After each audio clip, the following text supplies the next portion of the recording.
Presentation by JK Music.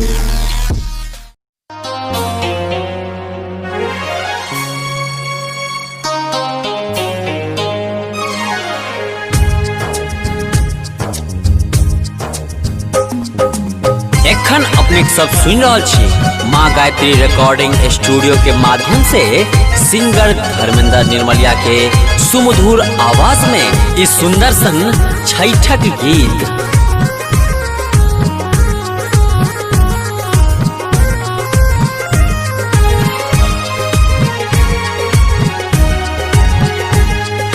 हे छठी मैया हम एलहुँ अहाँ के द्वार। हे छठी मैया हम एलहुँ अहाँ के द्वार। अहाँ दर्शन दऽ के मैया, अहाँ दर्शन दऽ के मैया हमर कऽ दिया नैया पार। हे छठी मैया हम एलहुँ अहाँ के द्वार। हे छठी मैया हम एलहुँ अहाँ के द्वार।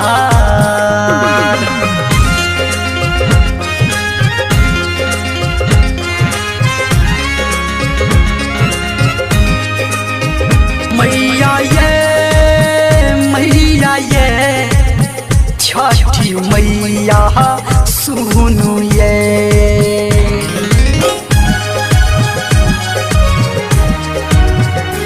दुनिया जुटल शरण में सबके अहीं पे आस।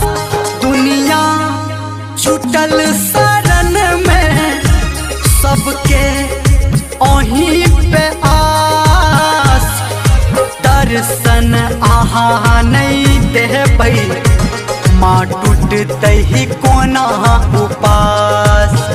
हे ये दर्शन अहाँ नहीं देबै कोना टूटतै ही माँ उपास। थर थर कपै छी मैया हम पोखरा बीचो ठार। थर थर कपै छी मैया हम पोखरा बीचो ठार। हे छठी मैया हम एलहुँ अहाँ के द्वार। हे छठी मैया हम एलहुँ अहाँ के द्वार।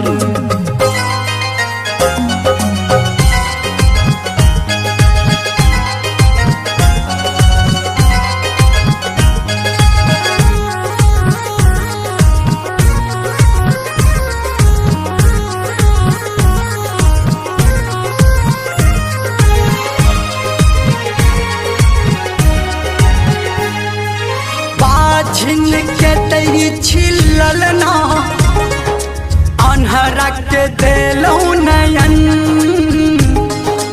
बाझिन के दै छी ललना, अन्हरा के देलहुँ नयन। निर्धन के विनती सुनलहुँ महा देलहुँ आन धन। हाँ निर्धन के विनती सुनलहुँ महा देलहुँ आन धन।